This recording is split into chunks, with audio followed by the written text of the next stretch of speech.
We recognize all First Peoples who were here before us, those who live with us now, and the 7 generations to come. As First Peoples have done since time immemorial, we strive to be responsible stewards of the land and to respect the cultures, ceremonies, and traditions of all who call it home. As we open our hearts and minds to the past, we commit ourselves to working in a spirit of truth and reconciliation to make a better future for all. Thank you very much for that. Well, I'm sure we would all love to be together to share in this event. We have moved to a virtual format because of the COVID-19 public health guidelines. However, this format also allows people from across the province to access this important event. We also have simultaneous American Sign Language interpretation, picture-in-picture, to make this event as accessible as possible. We thank the amazing interpreters for their energy, expertise, and assistance tonight. Tonight's event is hosted by the Newfoundland and Labrador Federation of Labour. The Federation represents over 70,000 workers across the province. Tonight is an opportunity for the people of the province to hear from each party directly on where they stand on the issues that matter most to them. While each party is rolling out their platform planks throughout the campaign, forums like this are an opportunity for the representatives of each party to be pressed on issues that may be outside their message box. On that note, I would like to welcome our 3 representatives, PC leader Ches Crosbie, NDP leader Alison Coffin, and for the Liberal Party, the candidate for St. John's West, Siobhan Coady. Now, I'd like to quickly run through tonight's format before we get started. There are 3 sections for tonight's forum. Each leader will be given 2 minutes for opening remarks. They will then be given 2 minutes each to answer 5 questions, which have been provided by the Federation's Executive Committee. The leaders were not given these questions in advance. The leaders will then take questions from the audience that were sent in from the general public in advance. They'll be given 2 minutes to answer each question from the public. There will be no closing remarks to make time for more questions. So with that, we'll get started with opening remarks. The order for this section was decided by random draw just before we started. Ches Crosbie goes first. You have 2 minutes. Thank you, Michael, and thank you so much for the invitation to be here tonight. It's a pleasure to be here in person to explain a PC government's approach to dealing with the critical issues that are important to the membership of the Newfoundland Labrador Federation of Labour.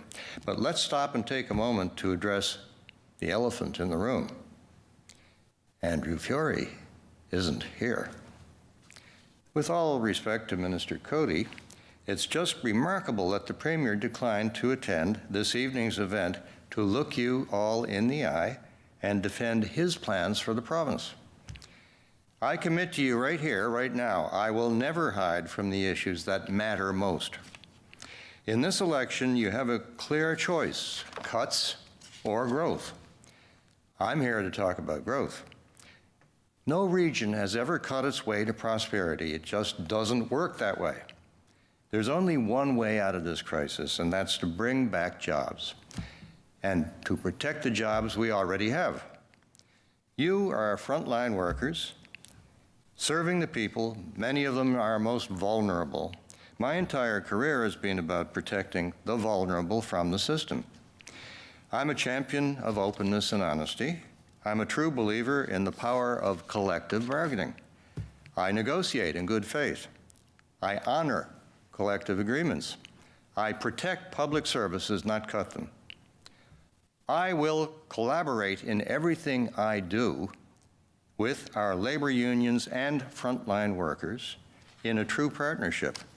The future you wake up to on February 14 is the future you choose. Cuts or growth. It's that simple. The choice is yours. Thank you. Thank you very much, Mr. Crosbie. Siobhan Coady, you have 2 minutes. Thank you very much, and good evening. Thank you for the opportunity to discuss important issues that matter to the people of the province. First, let me thank all essential workers for their dedication, concern, and effort during the COVID-19 pandemic. And I also want to recognize, too, all of you who have followed public health advisories and kept each other safe. We ensured that our province has fared very well. We must continue over the next months to get beyond COVID-19. The pandemic is very difficult for people and for the economy, but we're going to get through this together.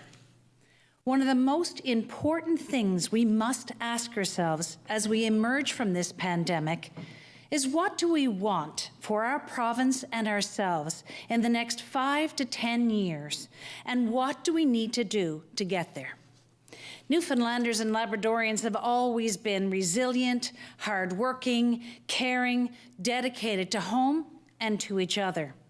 That's why I know we will come through difficult times, build and grow our economy, attract new people, support one another, and emerge stronger and more vibrant than ever before. Now, you may hear a lot of negativity, accusations, and misinformation during this election, but the real question is, who is best to lead us out of this pandemic? Who will give us the best opportunity to build a better Newfoundland and Labrador? Who can inspire us and give us strength? Who is best to modernize, improve, and revitalize our financial future? Who is best positioned to discuss issues with Ottawa? I believe it is Dr. Fury and the Liberal team. If you want a strong, smart, self-sufficient, sustainable Newfoundland and Labrador that is proud of its heritage and proud of its future, I respectfully ask for you to vote Liberal on February 13th.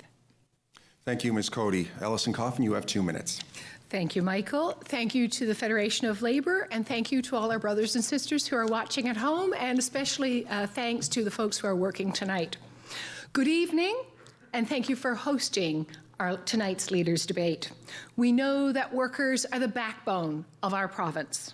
And yet, the leader of the Liberal Party, a man who says he wants to be Premier for all Newfoundlanders and Labradorians, is not here to talk about the concerns of workers.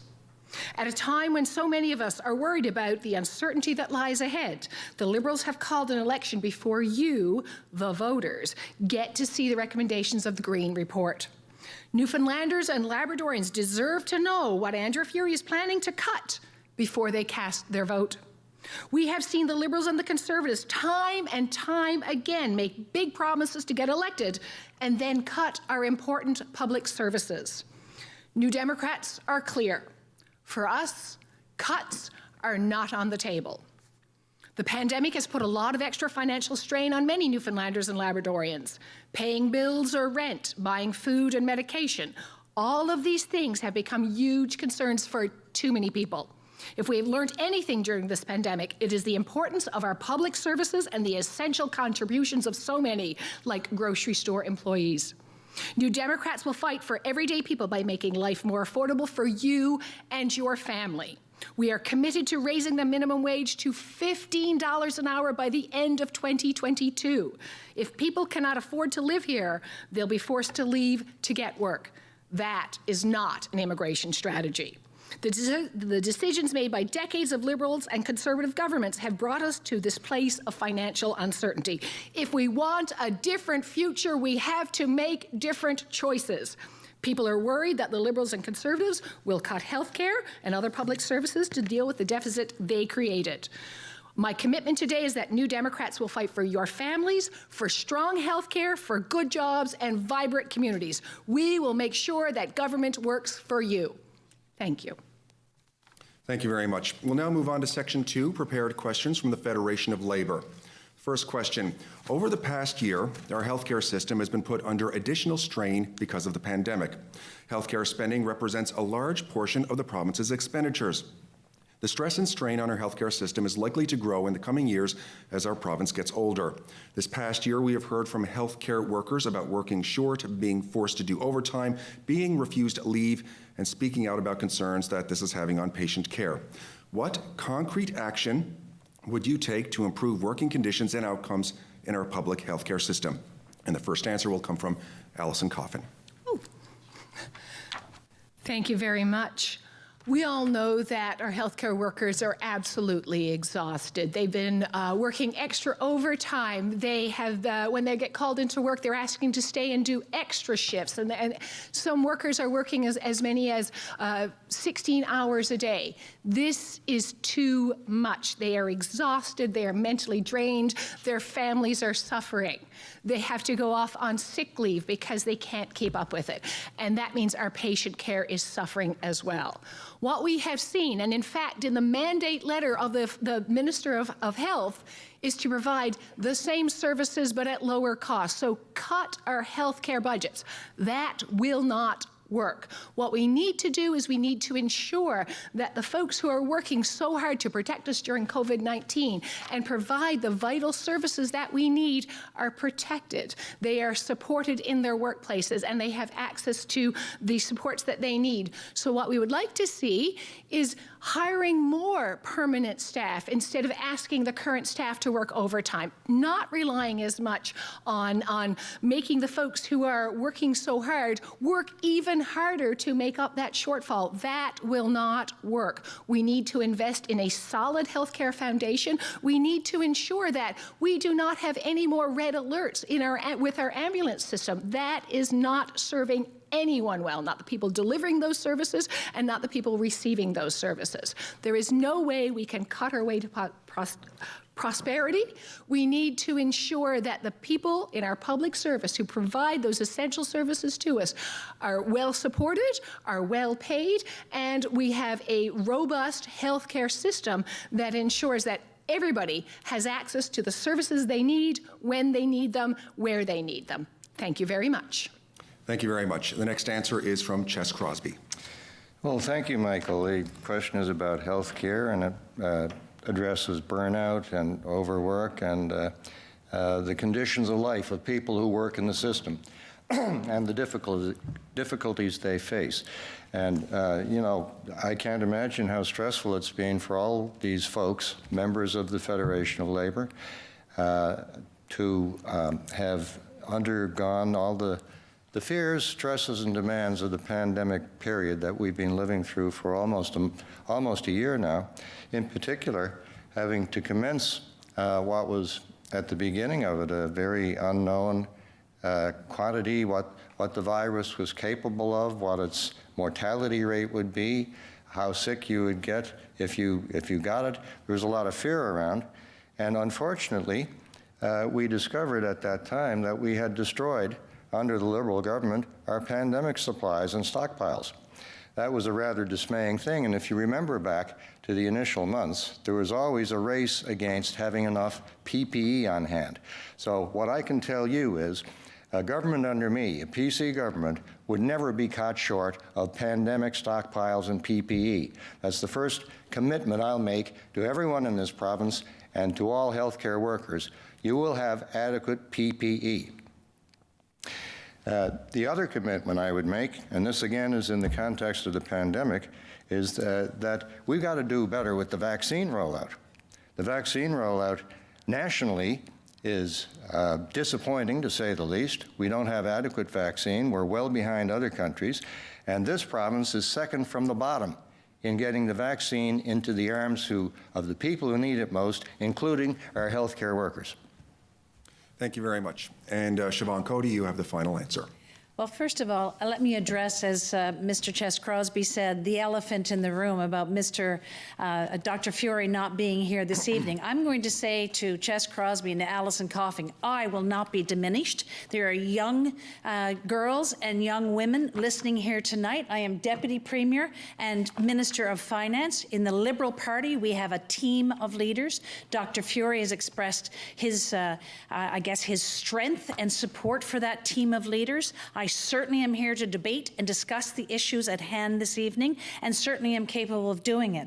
So I'm going to move on from that discourse this evening and certainly not allow that to happen. Let me talk to the people of the province about health care. We've increased by several $100 million the allocations for health care. It takes up almost 40% of today's budget. But we're prepared to continue to work and continue to drive innovations and efficiencies and improvements in patient care. We're prepared to work with those that are in the system who know about the underlying issues. And I believe the question talked about some of the staffing challenges that require healthcare workers to have unwanted overtime. I think we're prepared to address those. We have a very strong health accord, a group team put together with Dr. Pat Parfrey and Sister Elizabeth Davis, who are consulting and looking at these major issues and making sure that we are doing everything we can to support a robust, improved healthcare system. I'll also say that we're working with the federal government on some of these issues as well.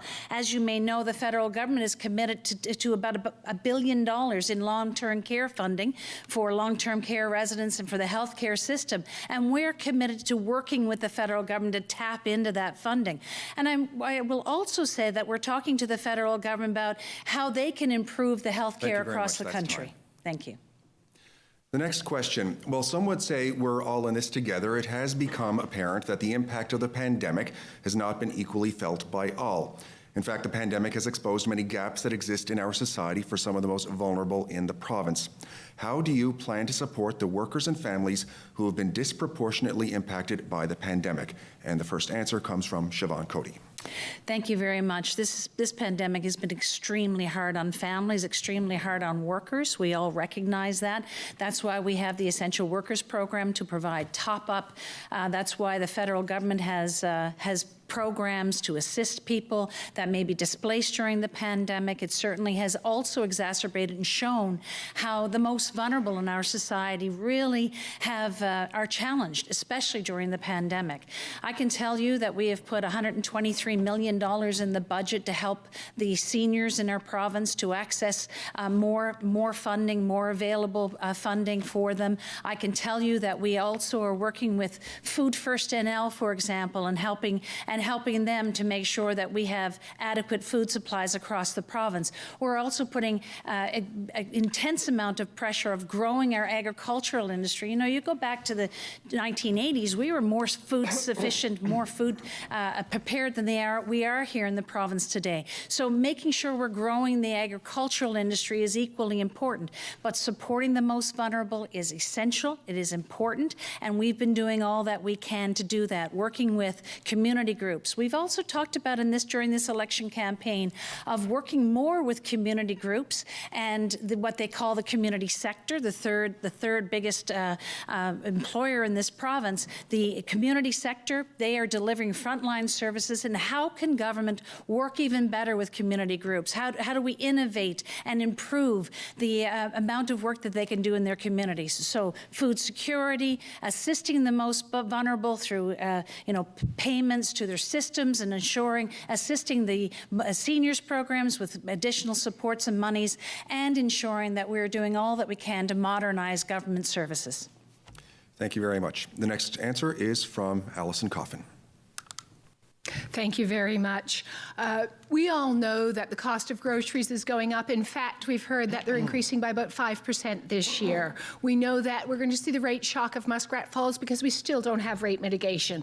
I'm talking to too many people on the doorstep that are having trouble making ends meet. They can't afford their rent payments and their food and still get to the dentist and still buy a winter coat for themselves. The lack of affordability is an enormous problem, and it lets us know that there is a huge disparity in incomes in Newfoundland and Labrador.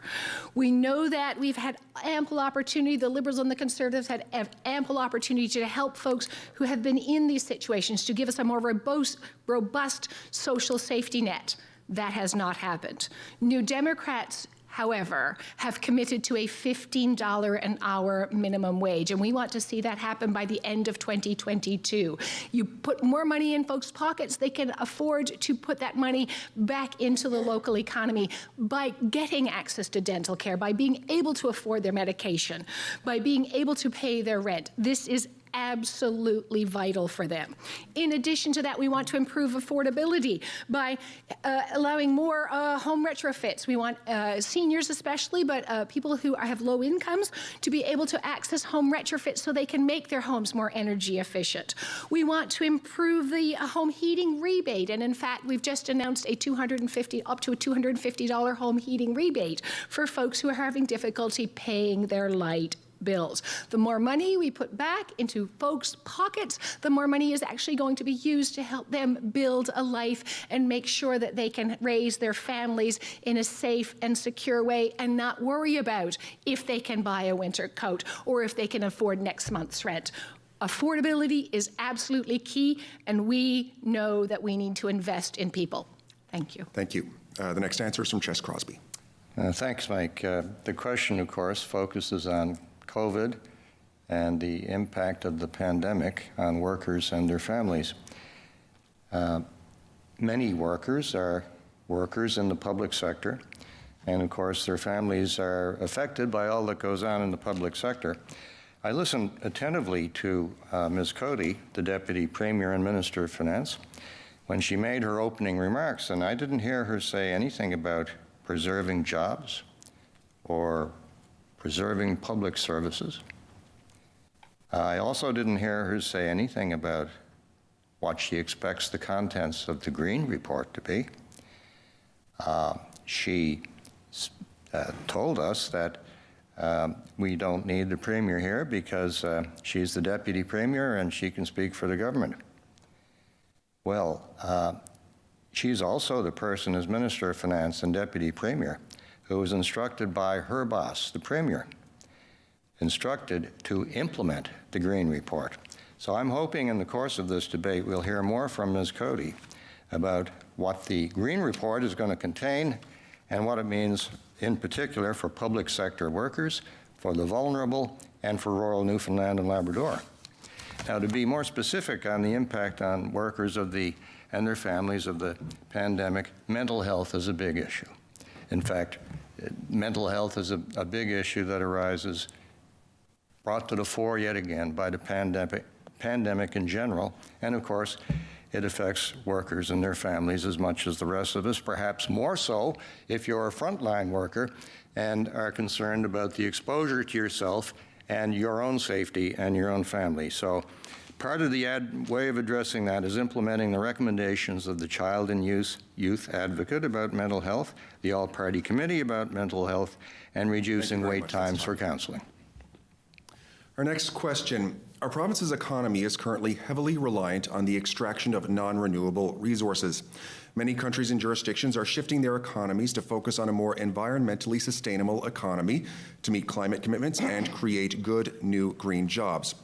What is your position on transitioning to a greener economy and reducing our climate impact? Please provide concrete policies and actions your government would take on this front, including any plans for the transition of workers. And the first answer to this comes from Chess Crosbie. Oh, thank you for a great question. The issue of climate change is no less important than it was when many people marched on Confederation Building in September, not last year, but the year before that. The pandemic, of course, has pushed many things into the background of our, immediate concerns, but climate change is no less important than it was 2 years ago. In fact, if anything, it's more important today.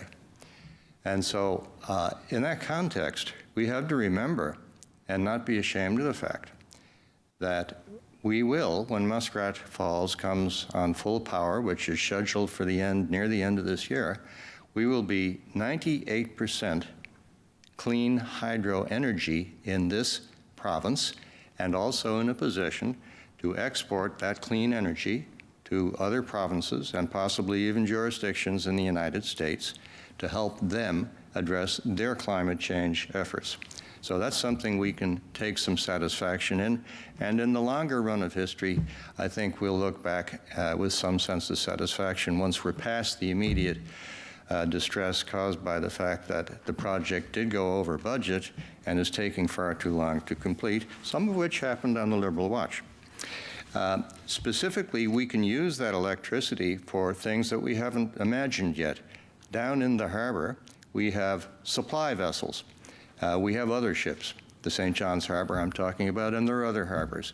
So, for example, instead of letting them run diesel to keep things going, to keep their generators going, to power everything they need to, even while in harbor, we should run down hydro lines so that they can get their power from that clean energy that we produce here in this province and not be burning diesel and increasing the carbon footprint.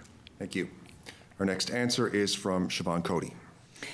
Thank you very much. What a great question. Allow me to say that there has been a lot of work done in this particular area. As the people of the province know, we have been blessed with an abundance of natural resources, both non-renewable and renewable. For the non-renewable resources in our oil industry, for example, we have one of the lowest carbon per barrels in the world, and that when we extract it, we make sure that we maximize the environmental protections that are required. So I'd rather have Newfoundland and Labrador's oil on the global markets than utilizing somebody else's oil, and oil will be around until 2050 and beyond. But allow me to say, I think it's very important, and this is why it is in Advance 2030, our plan for the development of our energy sector, that we marry both production and development of our renewable as well as our non-renewable resources. So I was particularly pleased to see the Prime Minister in December, when he was talking about the Muskrat Falls project, talk about the Atlantic Loop and the utilization of our renewable resources, our hydroelectricity for Atlantic Canada, and to help them get off the coal products that they're using for electricity. So I think more work will be done over the next number of months of continuing to grow our renewable resources, because we have plenty, both hydroelectricity, we have wind opportunity, we have tidal opportunity. So growth in that area is important. Growth of our gas sector. We have some tremendous reserves of gas offshore Newfoundland and Labrador, and we have been working with the stakeholders in the industry, in the energy industry, to develop our gas reserves offshore and continuing to work there. The skills and development of people in our offshore are probably the best in the world, and their transition from one sector, non-renewable, to renewable, I think will be seamless, and we have monies and supports that if there is additional information or skills they need, that will certainly be available to them. Thank you very much. And our final answer is from Alison Coffin. Thank you. Workers in our province are paying the price for government's short-sighted decisions. I'd like to point out this is the second oil price collapse that we have seen in recent years. That tells me that this is a volatile industry. What we have, workers in our province work very long shifts away from their families. They've sacrificed time with their children. It's a very difficult job that they do, and I laud them for the hard work that they put in our industry.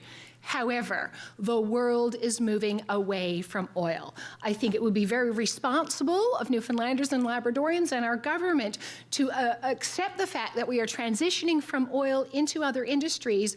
And yes, we need to continue to gain as much as we can from the royalties that we have right now, but it is time to pivot away into something that is very sustainable.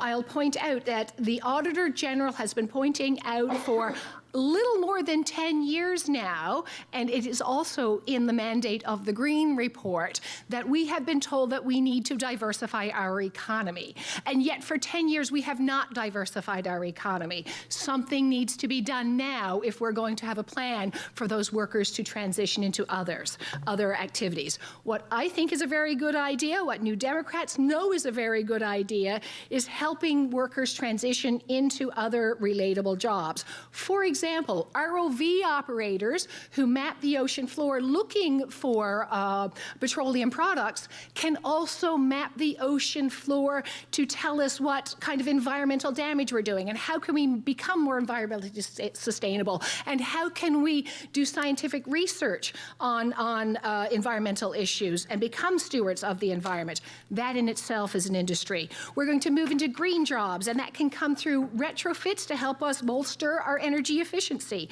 The tech sector, very easy for workers in the oil industry to take those same skills and move to the tech sector. Thank you, that's time.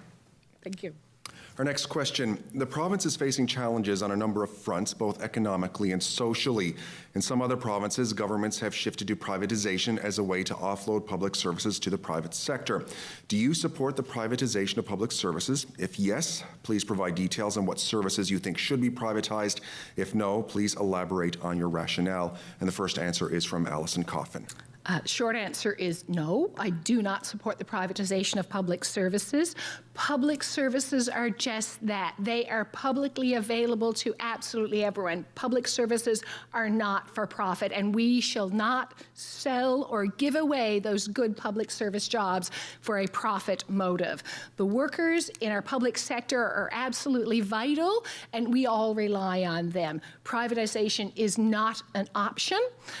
We have to start to think about things like public-private partnerships, and especially design, build, finance, and maintain public-private partnerships where we can hide government debt, takes it off the books. It takes the management of those facilities off the books and away from government oversight. It is a way to hide what government is doing to jobs and to the costs associated with providing those things. Privatization does a disservice to the people of Newfoundland and Labrador, and it is completely inappropriate. I will protect and stand for public sector jobs at every turn. Thank you very much. Next is Chess Crosbie. Thanks. Privatization. Well, I haven't heard anyone calling for privatization. I haven't read any reports calling for privatization. I haven't had even discussions with people wanting privatization. I look around Newfoundland and Labrador and I don't see candidates for privatization. I don't see it, for example, at the Liquor Corporation. That Liquor Corporation does a bang-up job marketing the products. It has great selection. It is already semi-private in the sense that we have Liquor Express as a good balance. People seem to be in various regions of the province satisfied with that balance. I'm not hearing any outcry from anyone that balance be tilted further towards having a private system of distribution and sale of liquor. However, I do wonder what's coming in the Green Report, the report that my friend, Deputy Premier Coady and Finance Minister, has been given marching orders by the Premier in her mandate letter to implement. Now. Dame Green is famous for her past agenda and performance as a privatizer. That's what attracted Premier Andrew Furey to her in the first place, her reputation for privatizing. You don't think that that's part of her agenda? I want to hear Deputy Premier Coady say to us right now whether that's on Dame Green's agenda or not, and will she be implementing privatization? Thank you. Ms. Coady. Thank you very much, and I'm hearing the passion from my colleague Chess Crosbie here on this particular issue. Let me first of all address the Green Report. First of all, it doesn't exist at this point in time, and I will say that Chess Crosbie says the same thing that the Liberal Party has said. When the report is finalized and presented to government, we will consider it, we will debate it, we will discuss it, we will bring it to the House of Assembly for debate and review. And I believe Mr. Crosbie said he's even interested in having a look at it. We have very learned and intelligent Newfoundlanders and Labradorians, not just Dame Green, but a number of other very important, I say, leaders in our province that are looking at issues. They're considering some recommendations that they'll bring forward. But again, as the Premier has said, it is the government and those that are charged around the table in cabinet that will review, discuss, and decide whether or not the recommendations are acceptable to the people of the province. And he has clearly indicated, and Mr. Crosbie has clearly indicated, that we're going to have lots of discussion about any report that's brought forward at any time. Now, I can say to you that the Liberal government has been committed to the integrity of the public service, and we have been now government for a number of years. We've been committed to the integrity of the public service. We believe in the public service. We have supported the public service. We have worked very closely with the unions. We've had, I would say, labor peace over the last number of years as well, and we're going to continue to do that. It is vital and very important that we continue to talk to those within our communities, those that are in the civil service, to ask them how they believe government should be modernized, how we should transform and provide better services, even better services to Newfoundlanders and Labradorians, and we're going to continue to do that. Thank you. Our final question from the Federation of Labor Executive. The Federation of Labor has been saying that the real crisis in the economy is the high and rising unemployment rate, which currently sits at almost 14%. The participation rate is expected to sit at 60% for the next few years. The gender wage gap sits at 66 cents, the highest in the country, and young workers and others are leaving the province. What concrete actions would your government take to create good jobs for all, reduce income inequality, and to make our province a place where young workers and working families want to live and work? And the first answer is from Siobhan Coady. Thank you very much. A very important question, in my opinion. I can say that when the Liberal government took the reins in the end of 2015, 2016, the unemployment rate was at 14.4%. 14.4. I can tell you that in the middle of the pandemics, in November, it sat at around 11, just over 11%. So you can see that even during a very difficult time during the pandemic, we had grown jobs in the province and reduced the unemployment rate. So we're going to continue to do that. And you have heard from Dr. Fury and from the Liberal Party some of the ways it's doing it. But I'm going to go back to the evidence first. Under the Liberal government, we have increased mining, for example, in this province. Tacora is doing some great work in Labrador. We went underground with Vale. The St. Lawrence mine started operating. We've had tremendous exploration in the mining industry over the last year. The highest in the last 5 years occurred in 2020. We've seen growth in a number of sectors. Look what's happened in technology, and look what's happened in the plans that we have for agriculture, aquaculture. We have done a tremendous amount to what I'm going to say, seed the economy. And once the pandemic is over, I think we'll start to see that bloom and flourish. And I know that we have put extra emphasis on technology and the growth that we can have in that particular area. We have a tremendous opportunity in tourism and hospitality. I know coming out of the pandemic, we've called for a come home year in 2022 because we want to attract more people back to Newfoundland and Labrador and grow that sector. So you can look at the fisheries, aquaculture, agriculture, technology industry, so many industries where we have opportunity and growth, and we're putting extra emphasis in education and growth. Next is Alison Coffin. Thank you, Michael.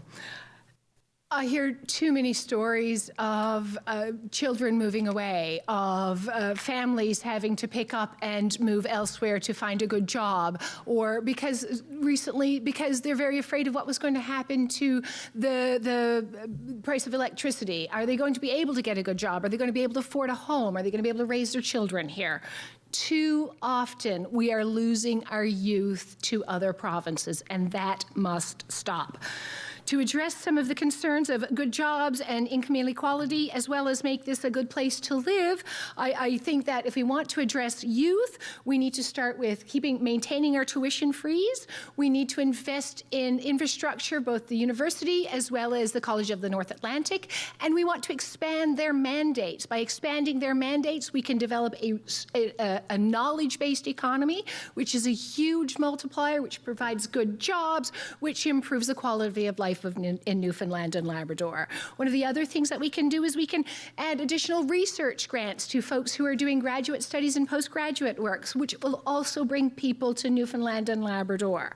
If we want to improve the quality of life in Newfoundland and Labrador, we want to invest in quality public services that are readily available for absolutely everyone who wants to come here. And that means affordable childcare, and that means affordable housing, and that that means being able to get a wage that will allow you to pay for the things that you need. So raising the minimum wage will benefit a great many people as well.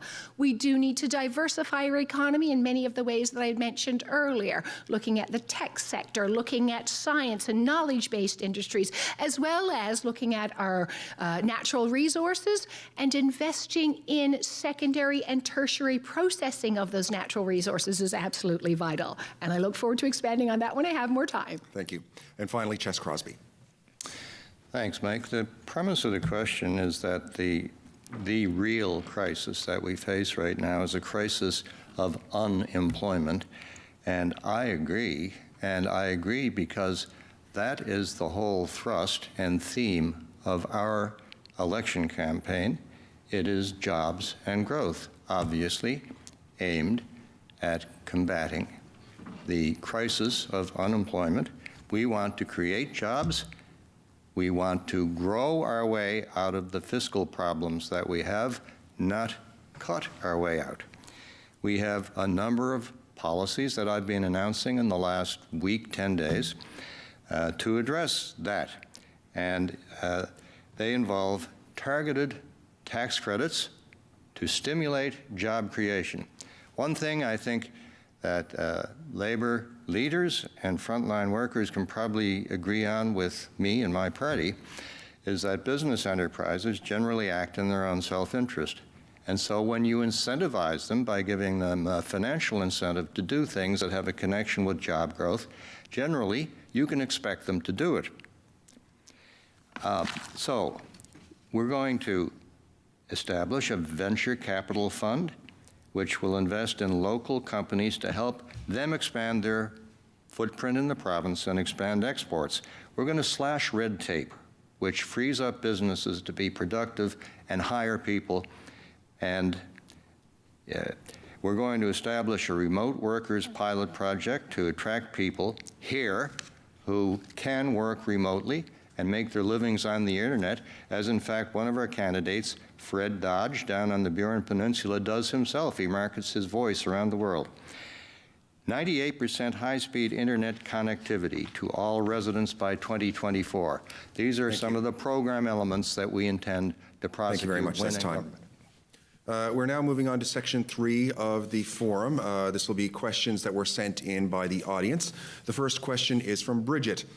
She writes, women in Newfoundland and Labrador are doing the most unpaid work, are the majority of minimum wage earners, and faced the widest pay gap in the country, and the pay gap is wider still for women of color. All of this has been exacerbated by the pandemic.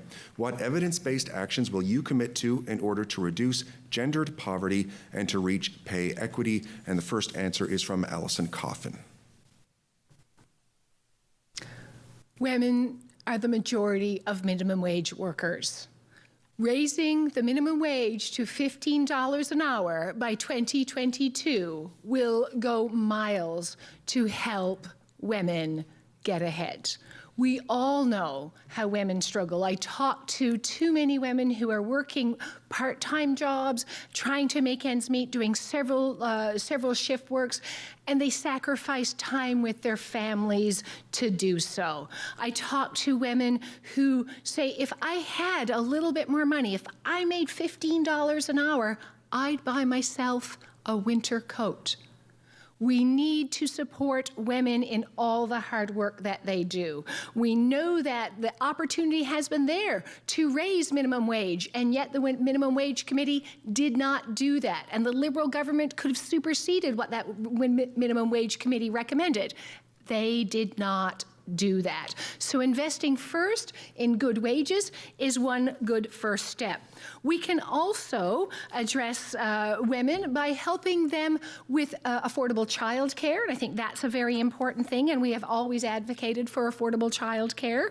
We also know that women do the vast, vast majority of elder care. So putting in place an ample amount of hours for home care will improve the quality of life for the people who are receiving that elder care, but will also allow the women who help do that elder care have a little bit more time to raise their families and to help with their lives. Also, we need to invest in a housing strategy. Very important to invest in affordable houses. In particular, accessible seniors housing units is really important, but we also want to increase and create new portable rent supplements and increase funding to the provincial home repair program. That will give women in particular. Thank you. Thank you.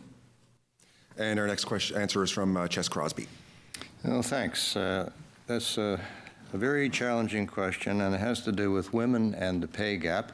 And of course, we're talking about employment, and we're talking about jobs, and we're talking about growth. So that's a big part of the answer to the issue that the questioner rightly points out, that women have been harder hit than men because by the pandemic and the economic fallout of the pandemic, because they are more typically in the occupations that have been hard hit by the pandemic, sectors like hospitality, tourism, the restaurant sector, and various service occupations, and in retail as well. Many of these women have served as frontline workers, ensuring that we can all get food on the table and meet the conditions of life. And they, of course, deserve our gratitude and our thanks for putting themselves on the front lines to facilitate all that. But it's made us all aware that all of those professions or occupations which we now recognize are so essential are not sufficiently well remunerated to recognize just how essential and how important they are. So the first element in the answer is to put the economy back into growth mode and generate jobs so that people have opportunity and can move up in their lives. Some of the other answers have to do with equal pay for equal value and moving that from the public sector gradually into the private sector, which hasn't happened yet. And child care and elder care is also part of the solution. Thank you. Thank you. And Siobhan Coady. Thank you very much, and I thank you, Bridget, for taking the time to submit a question. It is a very important question, and I thank you for taking that opportunity. First of all, let me say this. We, as a Liberal government, we certainly appreciate and respect the work that women are doing and have been doing traditionally. That's why we want more women to be able to have the opportunity to have $25 a day childcare. And that's why we implemented that. We also implemented full-day kindergarten. We also have implemented a home first for elder care so that we have more home supports. We also have been doing a lot of gender-based plus analysis to make sure that when you're looking at any policy across government, that you're actually putting the lens that we have to a gender-based lens on that to make sure that those policies are not skewing or damaging or hurting women in any way. So it's very important that we continue down this path. More needs to be done. There's no doubt. It's never enough. It's never done enough. I also want to thank and recognize. I think it's NAPE's leadership. I know that we've signed a memorandum of understanding with NAPE to talk about how do we provide health and dental care for home care workers, for example. So those kinds of things, and I know I've worked with Mary Shortall, for example, when I was Minister of the Status of Women, looking at some of the other barriers that we encounter as women and how do we overcome them. So I thank you for that question. I think more work needs to be done. I think it's a continuum. I will address, Mr. Crosbie's been talking about, getting the economy in growth mode, but I will say to him, the issue around connectivity, we're already at 98, 99%. We already have a venture capital fund. We are already working to slash red tape. What new things can we do are always on the forefront of growing the economy. Thank you.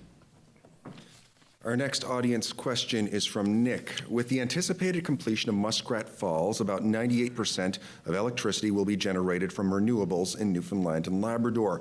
However, 20 remote, predominantly Indigenous communities remain almost exclusively dependent on expensive, polluting diesel fuel for heat and power. How will your government support Indigenous remote communities in a transition to a clean energy future? And the first response is from Chess Crosbie. The person in my caucus, Leela Evans, BC member for Torngat, has been a passionate advocate for the idea of extending the Trans-Labrador Highway up to the coast of northern Labrador, eventually as far as Nain. Remember that Boise's Bay is only 20, 30 kilometers south of Nain. So this would be a great boon to the people of the coast, because with a highway comes the ability and the likelihood of stringing transmission assets to provide clean hydro to the coastal communities of Labrador. I'm not saying that's going to be done next year, but the way we start on that is we have to do a proper feasibility study of just how to do the highway, where it would go, and what the likely cost would be. That's where you start. And that feasibility study hasn't been done yet. And so building that highway would also provide people along the coast who have many challenges in terms of food security and housing and other things that those of us on the island and elsewhere in Labrador take for granted. It would reduce the cost of food, reduce the cost of housing, because it would reduce the cost of building supplies.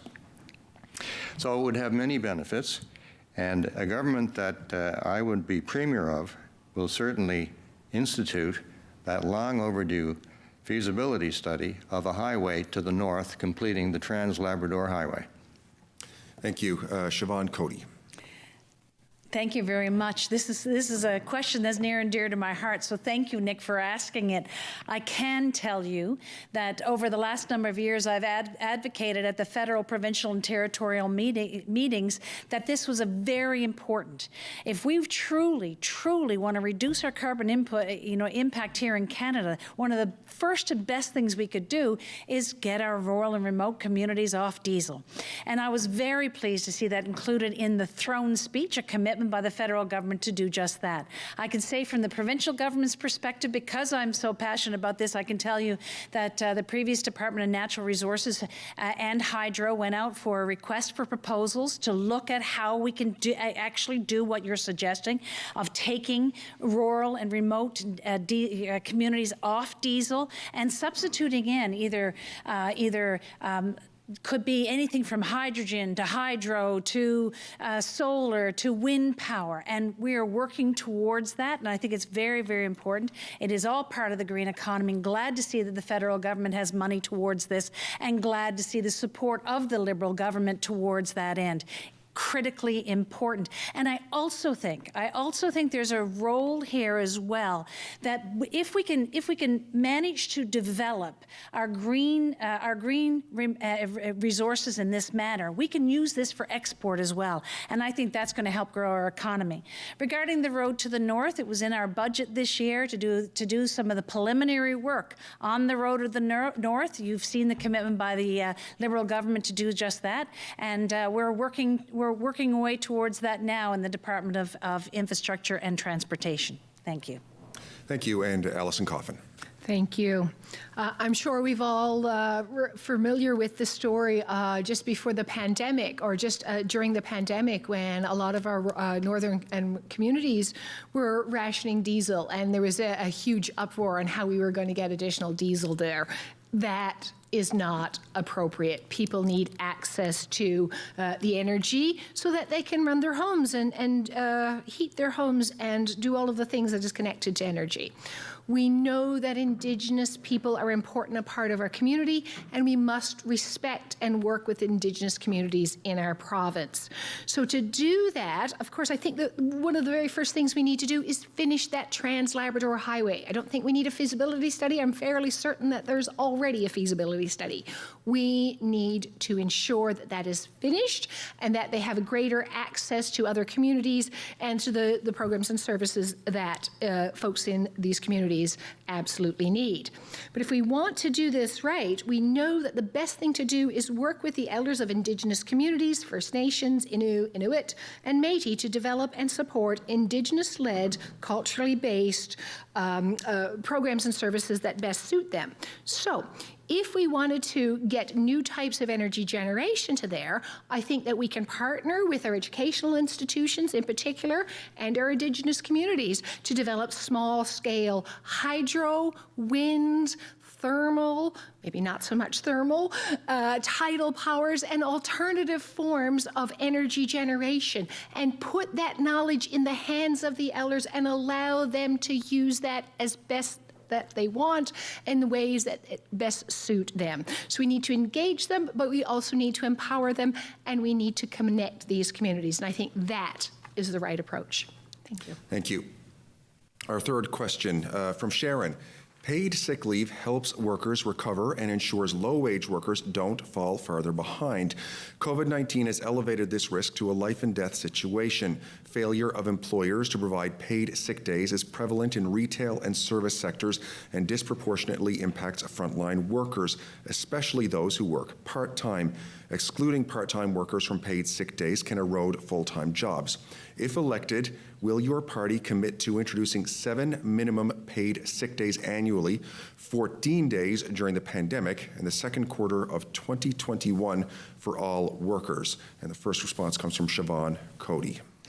Thank you very much. Supporting workers and caring for workers is very, very important and vital. I think any business or any government or any entity, community sector, for example, who wants to ensure that they retain their employees, who wants to ensure that they have, I guess, the health of their employees, who wants to ensure a good, healthy relationship with their employees, would ensure that there are benefits for them, like paid sick leave. I can tell you that the provincial government has been doing and adding to their roster of requirements, sick leave requirements, adding to their roster violence paid for violence leave if required, various numbers of requirements to ensure that workers are protected. And we're going to continue to do that. I know that we have a very strong relationship, I think, with the labor community, and we'll be talking to the labor community on an ongoing basis to see what other things we can do to support workers. And I think that it's going to continue to evolve. You're asking whether or not it's 7 on a regular basis and 14 during the pandemic. Hopefully we'll be coming through this pandemic by the fall and moving towards more normal state of being. But I think the protections of workers is something that we're always going to have to work toward. I know most recently I had a discussion with the Federation of Labor during the month of December, I believe it was, or early January, and we talked about renewing the committee that was made up of both business and labor and government to talk about these types of issues and concerns, and we're continuing to evolve toward that. Thank you. Alison Coffin.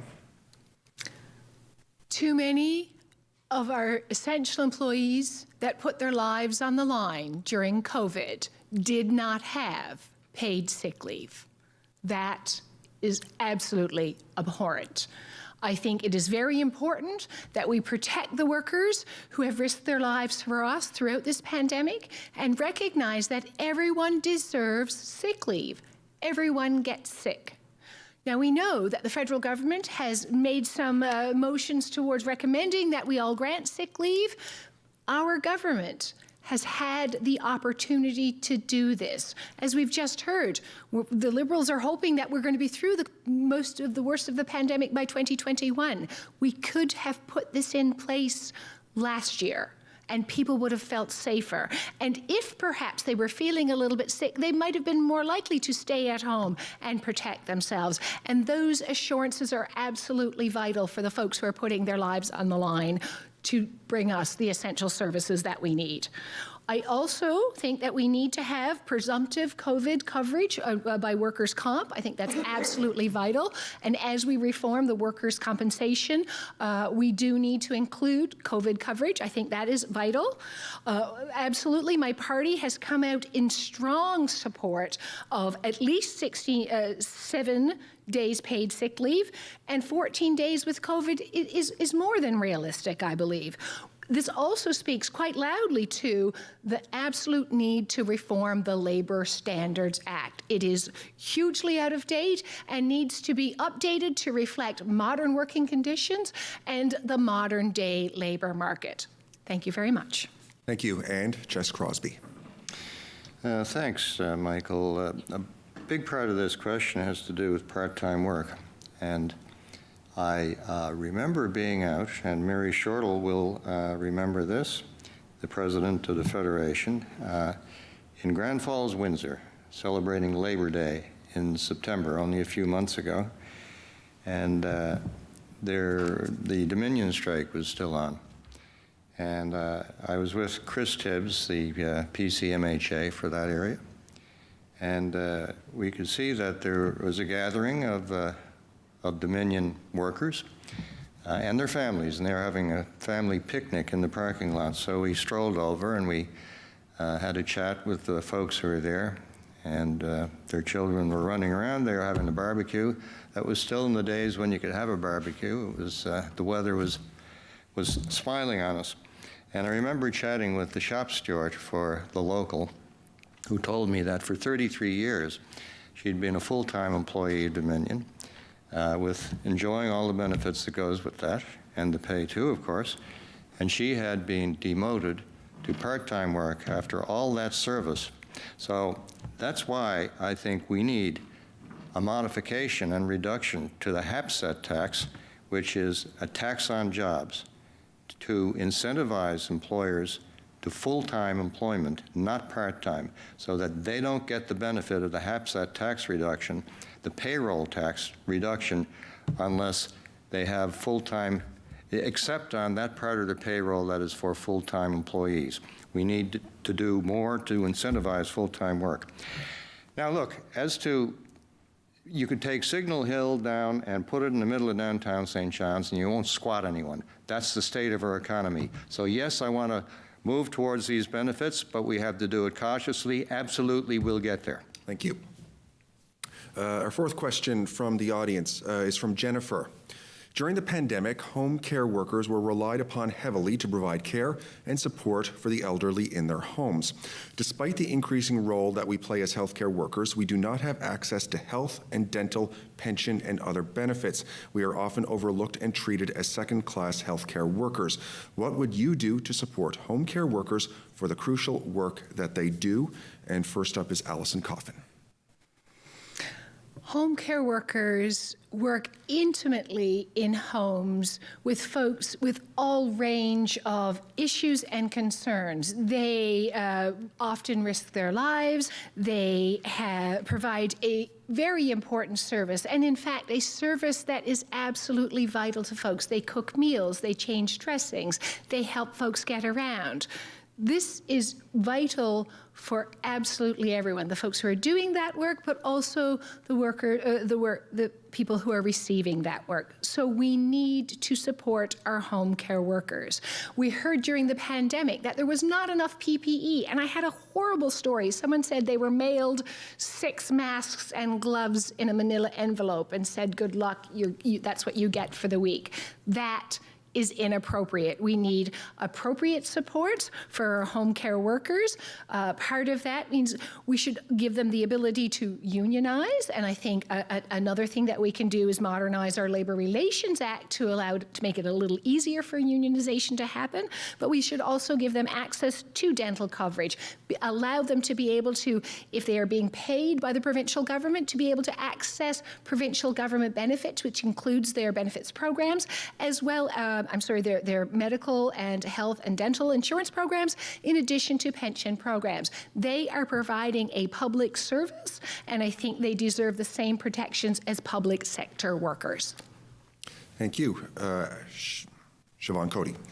Thank you very much, and thank you for the question. Home care workers are really supporting our most vulnerable in our society, our seniors, those with the disabilities, and I certainly thank them for their efforts. It is amazing to me how strong and how important they are. When I go to people's homes, I talk to both the home care worker as well as the people in their houses, and they talk about their special relationship they have. So thank you for all that hard work.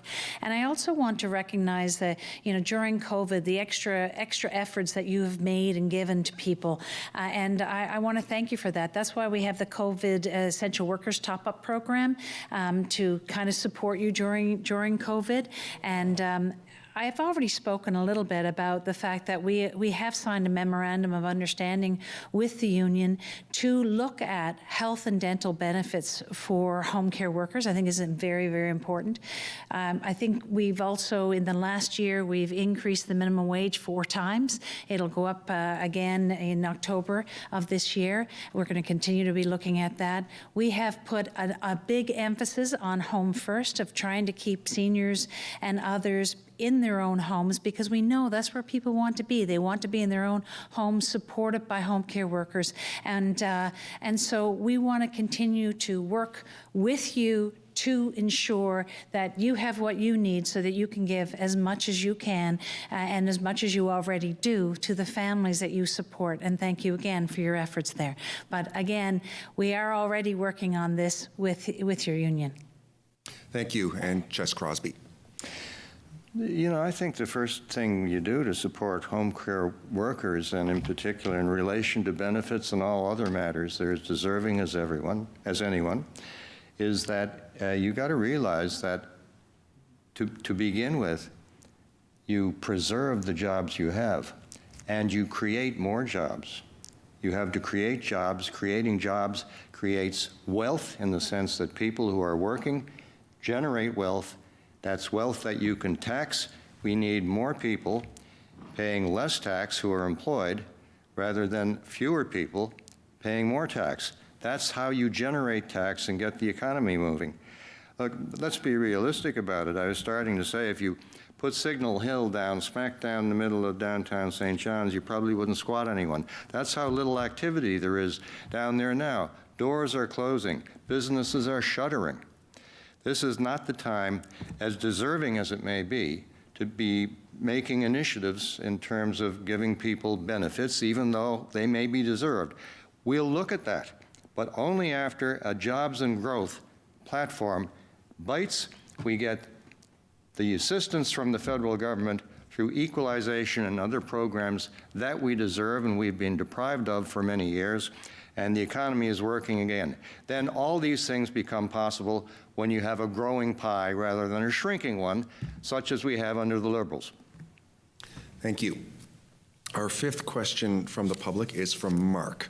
He writes, 1 in 4 workers in the province earns less than $15 an hour, and our province has the 4th lowest minimum wage in Canada, which contributes to the highest food insecurity and worst health outcomes of all provinces. Will your party raise the minimum wage to $15 an hour, indexed to inflation, by 2022? And the first response comes from Jess Crosbie. This is a worthy goal, there's no question of it. And in fact, I'd go even farther than $15 an hour, because let's face it, there have been studies that show that in urban areas like St. John's, living wage is more than that, considerably more than that. So is $15 an hour? It's a useful intermediate target. But again, I come back to what I said about, you look around you, there are industries, hospitality, talking to folks in that industry, they're expecting a wave of bankruptcies and insolvencies going through the next few months into April. Are we even going to have a tourist industry this summer? Are we still going to be under relative lockdown? Will the Atlantic bubble form again? That was helpful, but we don't know if that's coming back. Our vaccine rollout is slow. All of these industries are under great stress, and the question of raising the minimum wage when so many businesses are teetering on the edge of bankruptcy and holding on to the cliff of solvency by their fingernails, That has to be postponed. The question premised 2022, that would be great to arrive at, but we're going to have to see how long it takes to claw our way back out of the pit of financial distress that this pandemic has pitched us into under the Liberals. And the way to do that, again, is through jobs and growth, not through cuts. And by the way, just to reply to Ms. Coady, a couple of answers ago, there's nothing in her mandate letter that talks about debating the recommendations of the Green Report. And there's nothing in the terms of reference of the Green Report either. Thank you. Next is Alison Coffin. I think I've answered this one already, but I'll go again. No one who works a 40-hour work week should be struggling to survive. This is shameful. Everyone who works any job deserves a living wage. They deserve to be able to pay for their rent, to pay their bills, to go to the dentist, to buy a winter coat. We have seen ample opportunities by both the Liberals and the Conservatives. They have had the opportunity to raise the minimum wage to a living wage, and they have said no. That is inappropriate. Workers deserve to be paid a decent pay for the hard work that they do. New Democrats have committed resoundingly to a $15 an hour minimum wage by 2022. And that's just the first step. We want to move on to a living wage for absolutely everyone who works hard. People should be able to afford to provide for their families. They should see a future in the work that they do. They should feel that they can buy a car, pay off their student loan, buy a house, put their children through university. All of these things need to be attainable by everyone who works huge hours. When we talk about businesses being able to afford that, I will guarantee you that folks like Walmart and other large multinational corporations can afford to pay $15 an hour. This is not an unreasonable thing. We also know that small businesses are very important in our economy, so we want to be able to allow them to be able to pay their employees what they're worth. So we are offering a removal of small business tax because small businesses go hand in glove with good workers. Thank you. And Siobhan Coady. Thank you very much. As I've said earlier, the Liberal government has increased minimum wage 4 times over the past year. We committed to it last year. We'll see another increase coming up later in 2021. We've also committed in legislation a continuous review by an independent body to look at the continuous rise and the continuous requirements under the minimum wage program, and we've indexed it to the consumer price index, consumer price index. You know, we have to be careful and cognizant of some of the impacts in the economy when we raise the cost of minimum wage. So we're working through this, and we're working through this together, and we'll get there. We also have committed, I can say, to the all-party committee on the basic income and looking at basic income and how is best to move forward in this regard. The federal government, of course, is involved in this as well. I just want to address something that Mr. Crosbie has said earlier, and he's been repeating and repeating and repeating about tax cuts work and tax cuts will stimulate the economy. I'm going to say that the economy, even in Newfoundland and Labrador, over the past year, despite the fact that we are in COVID, despite the fact that there are some industries that have been really challenged, like the hospitality industry and the oil and gas industry, the overall economy has done okay. We have seen increases, and I'll use the month of November, this year, growth in retail sales, growth in car sales, growth in home sales, and even employment. And so I would say to Mr. Crosbie, I believe that there are other things that we should be doing to stimulate the economy, grow the economy, work with the industries that are there, growing and prospering, including ensuring that we have strong education and skills development. Question number 6 is from Scott. Newfoundlanders and Labradorians are looking for concrete plans, transparency, and consultation when it comes to our province's economic future. What is your party's plan to bring our province out of impending bankruptcy? And the first answer is from Siobhan Coady. Well, first of all, despite what Crosbie says, we don't plan massive cuts to the public service. I can repeat that the Premier of the province, Dr. Fury, has said repeatedly that massive cuts don't work. We've seen that done in the past, and he's relied on that evidence to say that no, massive cuts don't work.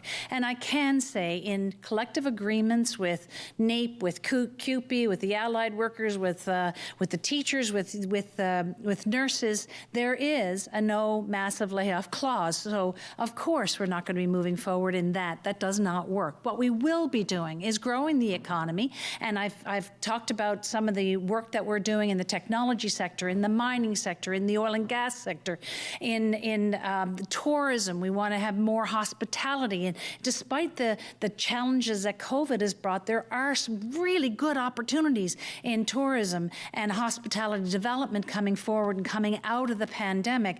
Also, of course, we've growing our food security through agriculture development and aquaculture development and the fisheries, our mainstay of this province, continuing to grow that opportunity and revitalizing that opportunity. So there are an awful lot of plans that we can do to grow our economy, to continue to diversify. We also need to talk about immigration and bringing people here. We also need to support families in the province. That's why we have $25 a day childcare. That's why we have full-day kindergarten. That's why we've committed to helping with infertility treatments. Those are the types of things that will really give you hope for the future. I started to speak earlier when my initial opening remarks is, what kind of province do we want to have in 5 to 10 years? And how do we get there? And who will best lead you towards that and give us the strength and structure to make it happen? Thank you. Crosbie. Well, I'm glad Ms. Coffin, Ms. Coady, rather, raised that issue of what kind of province do you want to have in 5 or 10 years. You could well ask yourself, do you feel any better off than you were 5 years ago? Everyone should ask themselves that question and form their own answer in their own minds. If the answer is no, then do you want to entrust the next 5 years to Ms. Coady and her leader, Mr. Fury, and the cabinet of, basically the same old people who governed us for the last 5 years? Everyone should ask themselves that question and arrive at their own answer. Now, as to consultation, I have the question that Scott asked about consultation. I have to come back to, there are terms of reference for the Green Task Force. The report is to be written by Dame Moya Green herself, by the way, other people on it, and Mary Shortle will know this well. They don't write the report. They're not going to be writing it. It's the Dame that writes it. There's nothing said in the terms of reference about consultation or debate or discussion with the public, and there's nothing said in the mandate letter that my friend Ms. Coady received from her boss, the Premier. Well, what do you draw from that? It's all very well to talk about consultation and debate, and no, it's not going to be pushed down people's throats and all that sort of stuff. Well then, show us the meat in the hamburger. Where's the beef? Give us the report. Mary can't talk to it because she's been sworn to secrecy. So, Deputy Premier, release Mary Shortle from her oath of secrecy so she can tell the members of this federation what's likely to be in that report. Thank you. Alison Coffin. Thank you very much. That's the one question that I hear the most on the doorsteps. What is coming next? What is our economic recovery plan? How come we don't know it? Why are we going to the polls without knowing what the plan is? We cannot have an economic recovery plan for the people of Newfoundland and Labrador and not engage the people of Newfoundland and Labrador in the development of that plan. That does not work. I've asked questions in the House of Assembly. How will MHAs be engaged in this process? when we get the report, you can come see it. We can have a debate. But what I'm also hearing is the Liberals are looking to have a majority.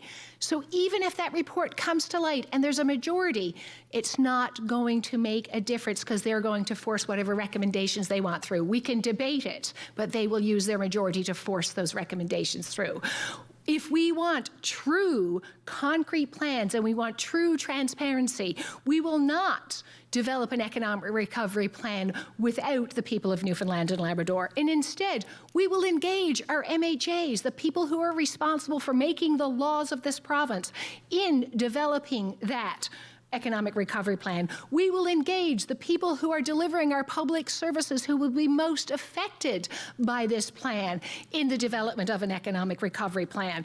And I notice there's a glaring absence on the economic recovery plan task force that they don't have an economist. So perhaps we'll engage one of those as well, and maybe we'll get a slightly different perspective. We'll engage community groups, we'll engage municipalities, and together we will develop a plan that we can all get behind and support and enact, and it will work for all of us. Thank you very much. Thank you. Our next question from the public is from Ken. Injured workers face many hardships through no fault of their own. The system is difficult to navigate, and injured workers only get a portion of their take-home pay covered while off, even though the workers' comp fund runs at a surplus. What changes would you make to improve the system for injured workers? And I'll begin with Alison Coffin. Thank you very much. And of course, people who are injured on the job deserve our utmost respect. They have sacrificed their own personal, mental, or physical safety to do the work that they so much value. So we need to support them when they are injured. We need to make a workers' compensation program that is more robust. What I have heard from the Liberals right now is we are undergoing a workers' compensation review, but it has been delayed, and it has been delayed, and it is yet another report that we will not see until after the election. I have some concerns about that. Our workers' compensation program I spoke briefly about a little while ago. I think that workers' compensation needs to be there for individuals who contract COVID on the job. There needs to be presumptive workers' compensation coverage for anyone who gets COVID. We also need to ensure that the fund is there to allow people to maintain their standard of living when they are receiving workers' compensation. If you are injured at your workplace, does that mean that you deserve less money than you were living on before? I don't think so. People still deserve that affordability. I think workers' compensation also needs to ensure that folks like our firefighters and folks in our fish processing industries and folks in some of our other dangerous professions are covered for the injuries and the health issues that they get on the job. For example, shellfish asthma needs to be covered. The system needs to be more robust, it needs to be more comprehensive, and it needs to protect our workers. Thank you. Thank you. Mr. Crosbie. Well, thanks. You know, and I've been fortunate to represent a good few folks who have had issues with workers' compensation in the past in my life as a lawyer, including about 100 people, the Marystown Shipyard Workers Families Alliance. It's still in process, not yet resolved, although I'm not practicing law. I'm giving them advice and some help from time to time in my position as a politician. So I know some of the problems of the workers' compensation system. Right now, I believe the board has a surplus, so it's something that can be looked at to review what can be done to provide better support for injured workers. That definitely needs to be looked at. However, to what extent can we rely on the workers' compensation system going forward when we have the likes of Dame Green being tasked with going out and looking at everything? The Premier himself has said, everything is on the table. I didn't hear him say, as Ms. Coady claims, that massive cuts don't work. I haven't heard him say that. I heard him say that everything is on the table.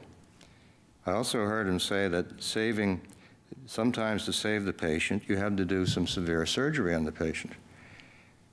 Now, those are the kind of marching orders that Dame Green has. So if I were an injured worker, or if I were a worker who might go to work in the knowledge they could suffer an accident and have to make a claim on the workers' compensation system, I don't know that I'd assume that that's going to be there for me when I have the need to make a claim on it. Thank you, Siobhan Coady. Thank you very much. And first to Ken. You probably are asking this because either you or someone that you know has been an injured worker, and I'm sorry to hear that that's the case. I think that we have to continue to focus on safety and ensuring the safety of workers is paramount. I can't begin to express my concern when I hear of people who have been injured on the job. There is a review of the workers' compensation. It's a renewal process. It continues. They do review, and as you know, under the last review, we added presumptive coverage and expanded some coverages, and that review is underway again. So I'm sure that those conditions and concerns that you're raising, as you indicated, the workers' compensation is in a surplus. So there may be other things that will be able to be added and reviewed, and that is currently now happening. So we'll wait for that review to come through, but I'm sure that there will be more to come as that review is happening. I do want to address something that Ches Crosbie continues to go back to, and that is the Green Report. First of all, he's fair-mongering.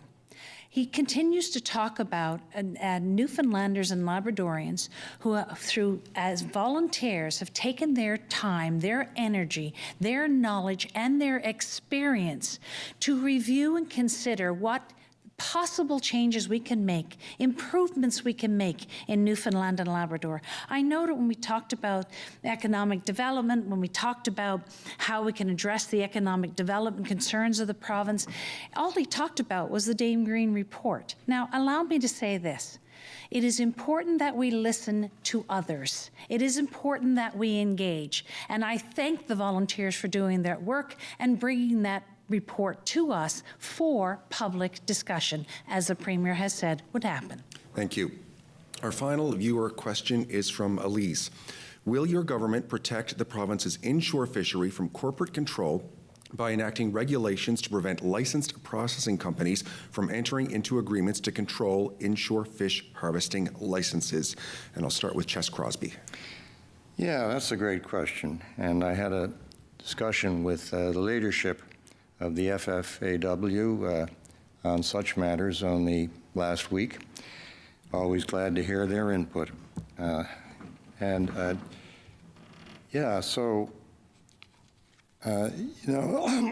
would say to my friend, Ms. Coady, why don't you just take the gag off Mary Shortall? Then we'll know more about what's going to be in the Green Report. Take the gag off her. She's sitting out here in the audience right now. She'll come up here, and you can tell her, you're no longer bound by your oath of confidentiality. Tell her that. I'm sure she'd come right up here, right smartly, if you were to do that. So the inshore fishery, one of the issues in corporate concentration is, of course, we all know about the Royal Greenland Purchase and the increasing dominance of our fisheries sector by foreign-dominated, foreign-owned corporate interests. That's something that troubled the Fish Processing Licensing Board, and it troubles me. So that's why I'm committed to giving them the necessary jurisdiction. It would require an amendment in their act. They wanted to weigh in on it, thought it should be weighed into, but they didn't have the powers under their legislation to do that. And I want to change their legislation so they can enter into a full inquiry into corporate concentration and the effects of foreign ownership in our inshore fishery. Thank you. Siobhan Coady. Thank you very much. And I think it's very important to discuss the fishery. Despite what my colleague to my left, Ches Crosbie, has been saying, I think this is a very important industry and should not be sidetracked by petty politics. the fishery. My father-in-law was a noble fisherman. He lost his life to the sea. He worked very hard in the fishery, and he believed of its growth, its potential, its strength, and I do as well. The fishery is something that I think we really need to revitalize, in my opinion. I note in the labor market studies there's a concern about even being able to attract a workforce to the fishery. So how best do we revitalize, and how best do we move forward on a strengthened fishery, I think is something that we all need to focus our attentions on. I know that we've been focused on growing our aquaculture industry. I know that we've been focused on growing value in post-secondary processing, but how do we ensure that the vibrant fishery, the harvesting sector is also supported? I can say that with the federal government, of course, is responsible under Investment Canada for looking at any type of investments across the country, and they will consider any investments in Newfoundland and Labrador or anywhere else in the country. But we need to step up and revitalize our relationship on the fishery with the federal government as well. And I know that Dr. Fury has an incredible relationship in Ottawa, and I know that through discussions with the Minister of Fisheries, they're bringing forward plans of how we can revitalize this great aspect of Newfoundland and Labrador. It's steeped in our history, steeped in our culture, and I know it can be even more vibrant than it is today. Thank you. Thank you. And Alison Coffin. Thank you very much. Our fishery is a billion-dollar renewable industry. We have been fishing for generations upon generations. Our fishery has adapted to the changing conditions. We responded to the overfishing and the shutdown of the moratorium by pivoting into different species. Our fishery is resilient. We need to protect that. My grandfather was a fisherman, and we've come a long way from when we rode to the fishing grounds, and I think we do need to adapt that. But a primary thing that we must keep in mind is that is our natural resources, and we must maintain ownership of our natural resources. So I think it's absolutely vital that we control the ownership of our fish licenses.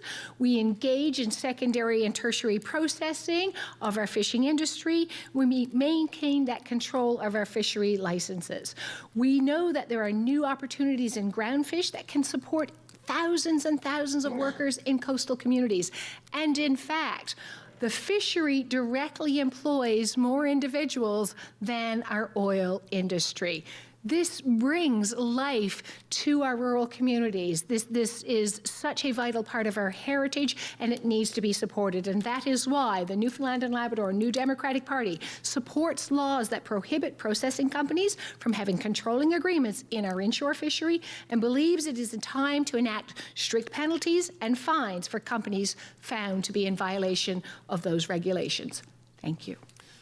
Well, that's it. Thank you very much. That's it for tonight's forum, hosted by the Newfoundland and Labrador Federation of Labor. The televised leaders debate is tomorrow, 7 o'clock, 6:30 in most of Labrador. Please tune in. I'm Michael Connors. Until then, have a good evening.